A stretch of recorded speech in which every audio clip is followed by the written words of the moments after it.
ونصلي ونسلم على رسوله الكريم اما بعد فاعوذ بالله من الشيطان الرجيم بسم الله الرحمن الرحيم ولمن صبر وغفر ان ذلك من عزم الامور صدق الله العظيم الصلاة والسلام عليك يا سيدي يا رسول الله وعلى آلك واصحابك یا سیدی یا نعمت اللہ۔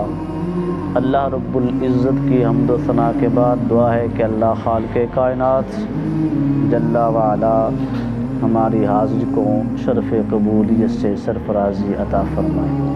آج کے درس شریف میں معافی کی فضیلت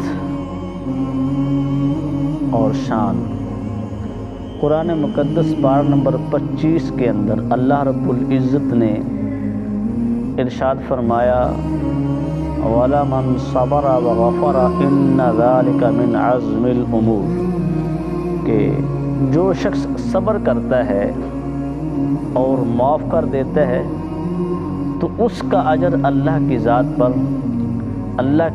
پر اللہ کے کرم اور فضل سے لازم ہے۔ اب یہاں پیارے آقا صلی اللہ علیہ وسلم کی حدیث طیبہ اس سے پہلے کہ صبر جو ہے عفو و درگزر کرنا اگر یہ شروع کر دیا جائے تو معاشرے کے اندر ایک امن و سکون کا سلسلہ شروع ہو جائے گا۔ اگر صبر کے بجائے انتقام لینا شروع کر دیا جائے تو پھر معاشرے کا اندر ایک بگاڑ پیدا ہوتا ہے، خرابی پیدا ہوتی ہے۔ ویسے بھی معاف کر دینا، کسی کو اللہ کی رضا کے لیے چھوڑ دینا، یہ اللہ کے انبیاء کا اور صلحاء کا شیوہ ہے۔ میرے اور آپ کے ایمان اور جان کے والی کریم آقا صلی اللہ علیہ وسلم نے ارشاد فرمایا، سیدنا ابو ہریرہ رضی اللہ تعالیٰ عنہ راوی ہیں، بیان کرتے ہیں، آقا فرماتے ہیں صدقۃ من مال، کہ جو شخص اپنے مال کو اللہ کی رضا کے لیے رزق حلال سے خرچ کر دیتا ہے، اللہ اس کے مال میں کمی نہیں کرتا، اللہ اس کے مال کو بڑھا دیتا ہے، اضافہ کرتا ہے۔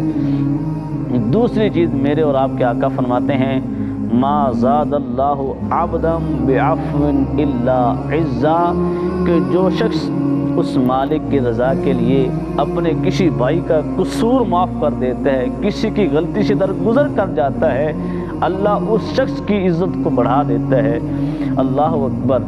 تیسری چیز میرے آقا فرماتے ہیں، الجامع صحیح المسلم کی روایت، آقا فرماتے ہیں وما تواضع احد للہ الا رفعہ اللہ، کہ جو شخص اپنی ذات کو اس مالک کی رضا کے لیے جھکا دیتا ہے، عاجزی سے رہتا ہے، اللہ اس شخص کو بلندی عطا کرتا ہے۔ مطلب کہ اس شخص نے اپنا سر تسلیم خم کر دیا، عاجزی کے ساتھ رہا، تکبر نہیں آنے دیا، اب اس شخص کو اللہ انعام کیا دیتا ہے، مالک بلند کر دیتا ہے۔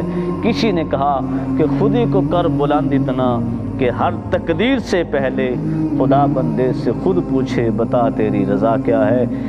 اللہ اکبر۔ اسی چیز کو شیخ سعدی رحمۃ اللہ علیہ نے اپنے انداز میں بیان کیا، کہتے ہیں نہاد شاخ پر میوہ سر بر زمین، کہ جو شاخ پھلدار درخت کی، جو شاخ جس پر پھل لگا ہوتا ہے وہ بھی اپنا سر نیچے رکھتی ہے۔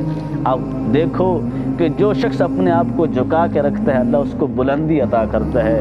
یار دیکھو نا، ایک پھلدار شاخ ہو وہ اپنا سر جھکائے، دیکھو ایک پھلدار درخت ہو اس کو لوگ نیچے سے پتھر لگاتے ہیں، وہ کبھی پتھر کا جواب پتھر سے نہیں دیتا۔ اللہ اکبر۔ وہ نیچے سے لوگ پتھر مارتے ہیں، وہ اوپر سے میٹھا پھل گرا دیتا ہے۔ اللہ اکبر۔ تو جو شخص اللہ کی رضا کے لیے، اس کی خوشنودی کے لیے اپنی عاجزی کے ساتھ زندگی گزارتا ہے، مالک اس کو بلندی عطا کرتا ہے۔ اللہ اکبر۔ امام قرطبی رحمۃ اللہ علیہ امام مبارک کے حوالے سے روایت کرتے ہیں کہ آقا علیہ السلام نے ارشاد فرمایا قیامت کا دن ہوگا تو ایک شخص کو ندا دی جائے گی، وہ کون سا شخص ہوگا؟ فرمایا اللہ ندا دے گا کہ کون سا ایسا شخص ہے جس نے اپنے اعمال، اپنے اچھے کردار اپنی نیکیاں مالک کی رضا کے لیے اس کے حضور بھیجی ہوں، آج وہ مالک کے سامنے تو آئے، اللہ کا سامنا ہوگا، تو اس وقت میرے اور آپ کے آقا فرماتے ہیں جو شخص مالک کے سامنے ہوگا نا، وہ شخص صرف ایک ہوگا جس نے اللہ کی رضا کے لیے کسی اپنے بھائی کو دل و جان سے معاف کر دیا ہوگا۔ اللہ اکبر، کتنا بڑا اعزاز ہے کسی شخص کو اس کی رضا کے لیے معاف کر دیا جائے۔ سیدہ ام المومنین عائشہ صدیقہ آپ فرماتی ہیں محبوب نے کبھی اپنی ذات کے لیے انتقام لیا ہی نہیں ہے، حضور ہر ایک کو معاف کر دیا کرتے تھے۔ امام محمد بن عمر واقدی رحمۃ اللہ علیہ روایت نقل کرتے ہیں حضور نے تو اس شخص کو بھی معاف کر دیا تھا، حبار بن اسود جیسا شخص جس کا اتنا عظیم جرم تھا۔ اس کا جرم کیا تھا کہ حضور کی صاحبزادی سیدہ زینب رضی اللہ تعالی عنہ آپ کی پشت پر اس شخص نے نیزہ لگایا اور آپ اس کے نیزے سے گری۔ اس وقت آپ امید سے تھی، حمل ساکت ہو گیا، گر گیا۔ اتنا شخص نے اتنا بڑا جرم کیا، پر حضور کا کردار دیکھیں، کیا بات ہے میرے آقا کی۔ پیارے آقا تشریف فرما تھے مدینہ طیبہ میں، مسجد نبوی شریف میں، اچانک سے وہ حبار بن اسود آیا، وہ فصیح اللسان تھا، آتے اس نے کہا، اے محمد صلی اللہ علیہ وسلم، جس نے بھی آپ کو برا کہا اس کو برا کہا گیا، آج میں آیا ہوں، سر تسلیم خم کر کے آیا ہوں، محبوب آپ کے دامن سے وابستہ ہونے آیا ہوں، آپ کے سلام کو قبول کرنے آیا ہوں، محبوب میرا سلام قبول کرو گے؟ اس نے حضور کے سامنے عاجزی اختیار کی، آ کر حضور کے دامن کو پکڑا ہے، تو میرے آقا نے غصے سے یہ نہیں کہا تو نے میرے بیٹے کا حال یہ کر دیا، میں تجھے کیوں معاف کروں؟ میرے اور آپ کے آقا کا حوصلہ دیکھیں، کریم آقا علیہ الصلوۃ والسلام نے اس کے اسلام کو قبول کیا، دار اسلام میں داخل کر دیا۔ جب اس نے محبوب کے دامن سے وابستہ ہو گئے، اللہ اکبر، اب حضور کے غلام بن گئے۔ رسول خدا کی غلامی کیا ہے، ذرا تم غلامی میں آ کر تو دیکھو، غلامی یہ ہے بادشاہی سے بہتر، ادھر رہو قسمت جگا کر تو دیکھو۔ اب قسمت جاگی ہے تو محبوب نے ان کی اتنی بڑی خطا کو، جرم کو حضور نے معاف کیا، بلکہ معاف کرنے کے بعد حضور کی لونڈی حضرت سلمہ آئیں، انہوں نے دیکھا حبار بن اسود یہ تو وہ شخص ہے جس نے محبوب کی صاحبزادی سے اتنا بڑا جرم کیا، اتنی بڑی سخت ناگواری کا کام کیا ہے۔ آتے کہا، اے حبار بن اسود، اللہ تیری آنکھوں کو ٹھنڈا نہ کرے، مطلب تجھے اللہ کبھی سکون نہ دے، تو وہ شخص ہے نا جس نے مصطفیٰ کی صاحبزادی سے یہ سلوک کیا۔ محبوب نے سنے کلمات اپنی لونڈی کے تو فرمایا، اے سلمہ بالکل حبار کو ایسی باتیں نہ کہو، کیونکہ اب یہ دائرۂ اسلام میں آ گئے ہیں۔ آقا فرماتے ہیں اسلام پہلی جتنی بھی خطائیں ہوں ساری مٹا دیتا ہے، اب میرے حبار پر کوئی گناہ نہیں ہے۔ آقا نے فرمایا اس کے بعد اب حبار کو برا نہ کہا جائے، اب حبار کی پچھلی جو خطائیں ہیں اس کو شمار نہ کیا جائے۔ اللہ اکبر، محبوب نے تو اتنے بڑے شخص کو معاف کر دیا۔ حضور نے اپنے سگے چچا حضرت امیر حمزہ رضی اللہ تعالی عنہ، آپ جیسے پیارے چچا کے قاتل کو معاف کر دیا۔ اکرمہ بن ابی جہل کو محبوب نے معاف کر دیا، جو ہر وقت محبوب کی دشمنی میں لگا رہتا تھا، حضور کو تنگ کرتا رہتا تھا، محبوب نے تو اس کو معاف کر دیا۔ اللہ اکبر۔ انس بن مالک کی روایت، آپ بیان کرتے ہیں کہ حضور ایک دن تشریف فرما تھے تو اچانک محبوب معمول سے ہٹ کر حضور مسکرائے تو سیدنا تاجدار صداقت نے عرض کی، تاجدار عدالت سیدنا فاروق اعظم نے عرض کی، حضور آج آپ معمول سے ہٹ کر مسکرائے ہیں، خیر ہے؟ میرے آقا فرماتے ہیں، جی میرے دو امتی رب کے حضور حاضر ہوئے، ان میں سے ایک نے کہا، مالک یہ میرا وہ بھائی ہے جس نے مجھ پر فلاں ظلم کیا، آج میں تیرے سامنے حاضر ہوں، اپنا بدلہ چاہتا ہوں، اپنا حق وصول کرنا چاہتا ہوں، مالک اس شخص سے مجھے میرا حق لے کر دے۔ اللہ اس شخص سے فرمائے گا، میرے بندے اپنے اس بھائی کا حق ادا کرو۔ اب وہ شخص جو ظالم تھا وہ عرض کرے گا، مالک اب میں نے تو میرے پاس تو نیکی بچی ہی نہیں ہے، کوئی فلاں مظلوم آیا جس کو کبھی گالی نکالی، کسی کا ناحق مال کھایا، کسی کو کردار سے تکلیف دی، کسی کو گفتار سے تکلیف دی، مالک میں نے تو اتنے ظلم کیے، سارے آئے اور اپنا اپنا حق نیکیوں کی صورت میں لے کر چلے گئے، اب میرے نامہ اعمال میں تو کوئی نیکی بچی نہیں ہے، میں اس کا حق ادا کیسے کروں؟ اللہ اکبر۔ اب وہ شخص عرض کرے گا جس نے حق وصول کرنا ہے، وہ عرض کرے گا مالک اگر اس کے پاس میرا بدلہ دینے کے لیے اس کے کھاتے میں کوئی نیکی نہیں ہے تو میں آج عرض کرتا ہوں میرے گناہوں کا بوجھ اس کے نام اعمال میں ڈال دیا جائے۔ اللہ اکبر۔ یہ بات سن کے میرے اور آپ کے نبی رحمت اتنا روئے۔